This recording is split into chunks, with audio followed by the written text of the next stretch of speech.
proposition is that hydraulic fracturing should be eliminated and banned from the United States of America. However, my opponent has gone on to cite 3 different facets of information that can help and mislead people into thinking that hydraulic fracturing is actually a bad thing.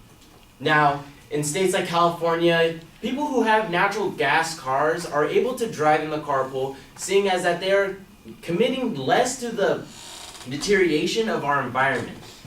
Now, our opponent decided to say that water usage would be a problem in a lot of places that already have scarce water sources. However, I believe that it is the responsibility of the local government to put a premium price on their water, just as California did when we were in a drought.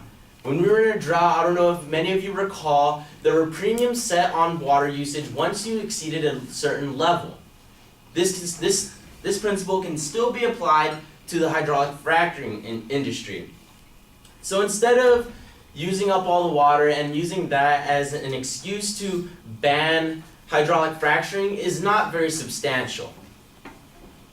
Secondly, my opponent decided to say that hydraulic fracturing commits to, or helps commit to contaminating water. However, he cites a source from the EPA from December of 2011. However, I have an article written by the Cato Institute on June 9th of 2015 stating that the EPA's new study states that hydraulic fracturing does not, in fact, cause for alarm when it comes to toxic chemicals.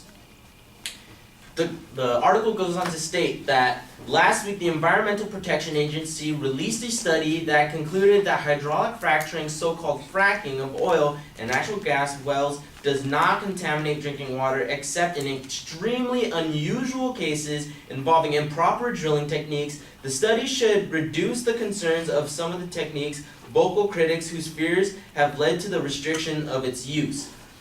This is something that we have been fighting for a very long time, and something that we have been saying all along.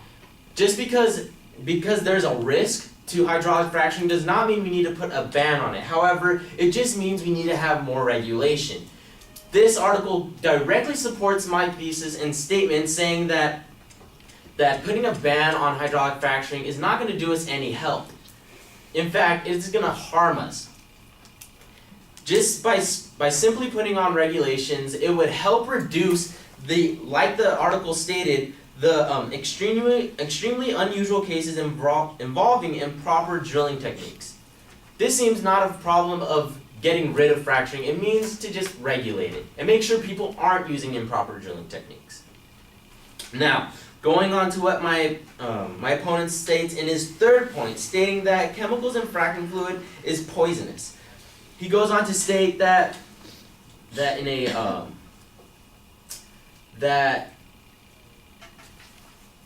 right here, drilling wastewater is so poisonous when a gas company that legally doused a patch of West Virginia forest with salty wastewater from a drilling operation, it killed ground vegetation within days and more than half the trees within 2 years. Of course these plants are going to die. When you put salt water on plants, they tend to die.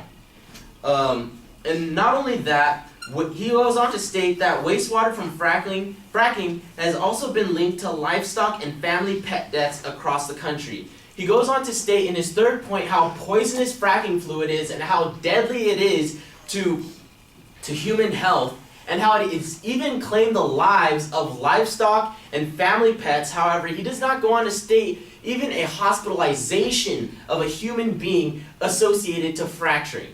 Not only that, there's no even recorded deaths that he goes on to even state that are a result of hydraulic fracturing.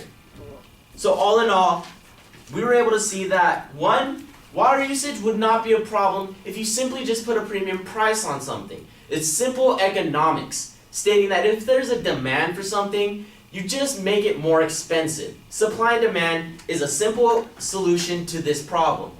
Secondly, the contamination of water is only a result of improper drilling. Like I said, regulation and not banning would directly solve this problem. And for his third point, he says that chemicals in frac fluid One commits to the deterioration of the health of human beings. However, he did not cite any hospitalizations, like I said. And not only that, if back to my second point, if people are using the proper drilling techniques, health concerns would not be even of concern. Thank you.